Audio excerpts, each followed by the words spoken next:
कहते हैं मर्द को दर्द नहीं होता है, लेकिन ये बात सही नहीं है। मर्द को भी दर्द होता है, वो भी रोते हैं, लेकिन दुनिया से अपना आंसू छुपाते रहते हैं। और इस मर्द को दर्द देने वाली बाहर की कोई नहीं होती है, उसके बहुत करीब की। कभी गर्लफ्रेंड, कभी बीवी बन के सामने जाती है, मुश्किल पैदा करती है।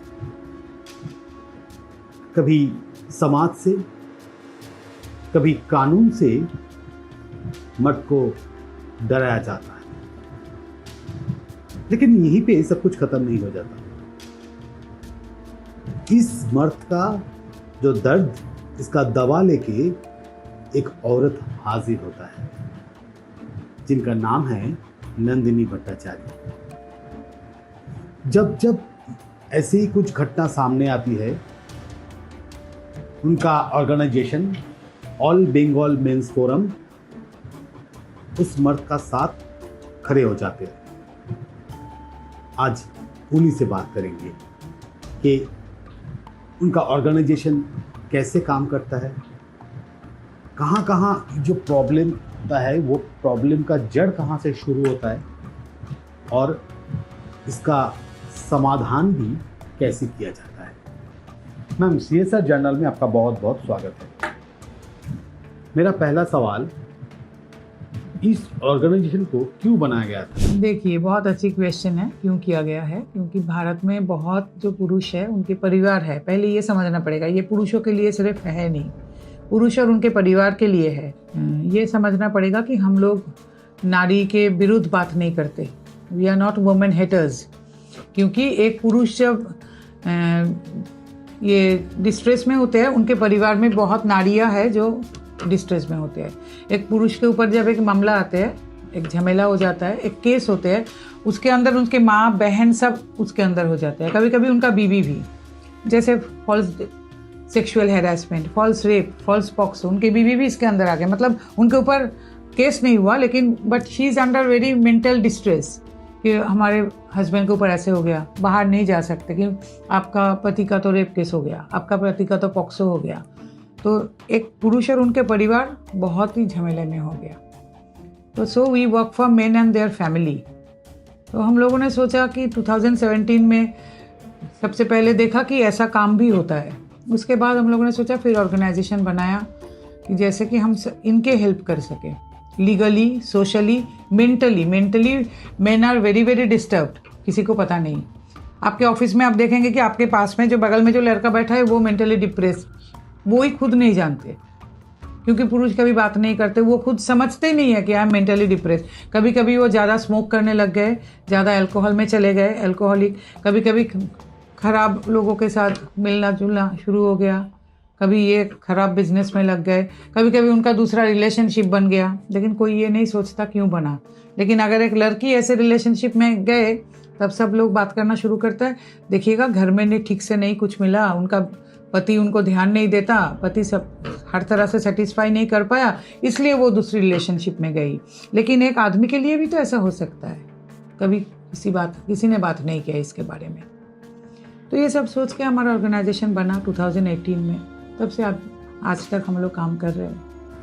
बंगाल में मर्द किस तरह का हिंसा का शिकार होता है? हाँ, बंगाल में ये सबसे ज़्यादा है। अगर आप चले जाइएगा हरियाणा, यूपी, राजस्थान, यहाँ पे अभी भी मेल डोमिनेटेड सोसाइटी ज़्यादा है। लेकिन बंगाल में अभी मेल डोमिनेटेड सोसाइटी तो इतना है नहीं, क्योंकि आपको समझना पड़ेगा, बंगाल में जो लड़कियां हैं वो ज़्यादा बाहर निकले हैं, एक्सपोजर बहुत ज़्यादा है, बहुत पहले से। Mostly women in Bengal they are much more empowered. यहाँ पे बाहर गए हैं, नौकरी कर रहे हैं, यहाँ पे पढ़ाई लिखाई का बहुत ध्यान देते हैं जो गार्जियंस है वो। तो यहाँ पे ये फॉल्स केसेस ज़्यादा। यहाँ का जो मेन है ना, वो बहुत बड़ा फेमिनिस्ट है बंगाल में। और जिनके पास लड़कियां हैं, जो डॉटर्स के फादर्स है, they are very very feminist. Bengal के जो पुरुष है वो बहुत फेमिनिस्ट है। तो यहाँ पे इसलिए ये सारे केसेस का जो what can I tell you, numbers भी बहुत ज़्यादा है। ऐसा कुछ केस आपके सामने आए जो आप जिंदगी में कभी भूल नहीं पाएंगे? देखिए बहुत ऐसे केस है, लेकिन हमारे पास ऐसा भी केसेस है। एक आंटी है, उनका जो हस्बैंड है वो तो सुइसाइड कर लिया क्योंकि उनका जो लड़के का बीवी थे वो उनके ऊपर फॉल्स रेप केस लगाए थे, तो अंकल सुइसाइड कर ली। ये तो ऐसे बहुत से, एक लड़का का जो पिताजी है उन्होंने भी सुइसाइड कर लिया। ही वॉज अ हेडमास्टर, तो फॉल्स 498A के लिए अंकल ये सह नहीं पाए कि उनका इतना इज्जत था सोसाइटी में, तो ऐसा लग गया। तो यहाँ पे बहुत सारे ऐसे हैं। हमारे पास लाल बाज़ार से कलकत्ता पुलिस से डीसी है जिनका 3.5 साल का बेटी है, उनके वाइफ ने 3.5 साल की बेटी से उनका पॉक्सो लगा दिया। वो घूम रहे बेल के लिए, मिल नहीं रहा था, सस्पेंड हो गए। ऐसे बहुत सारे केसेस हैं, कितने मैं आपको बताऊँ, बहुत सारा। अजीब है, ऐसा भी लड़के को मैं जानता हूँ, वो हमारे दूसरे ऑर्गेनाइजेशन थे जिनका बच्चा भी नहीं है, लेकिन उनका बीवी ने ऐसा कंप्लेन किया था कि वो बच्चे को किडनैप कर लिया। ये तो पेपर में भी आया था। कभी कभी ऐसा सुना जाता है कि बॉयफ्रेंड के साथ मिलकर बीवी अपने ही पति को मार देते हैं। इसके बारे में आपका क्या कहना है? मैं आपको ये बताना चाहता हूँ, ये जो हम लोग देख पाते हैं ना, सुइसाइड, मर्डर, ये एक सामने का ये है, और पीछे ना बहुत सारे लड़के ऐसे हैं जो रोज रोज मरते हैं लेकिन कुछ बता नहीं पाते। ये फैमिली सबके लिए चुप है, सोसाइटी के लिए चुप है, कोई है जो बच्चे के लिए चुप है। सोसाइटी क्या बोलेगा, माँ बाप क्या सोचेंगे, हम बच्चे को नहीं देख पाएंगे, बच्चे को छोड़ के जाना पड़ेगा, इसलिए सब कोई चुप है, कुछ नहीं बोल रहे, लेकिन मन ही मन मर रहा है हर दिन ऐसे बहुत सारे। अतुल सुभाष, मानव शर्मा, पुनीत खुराना, सुधांशु दास, बहुत सारे हैं हमारे पास, रोज आते हैं।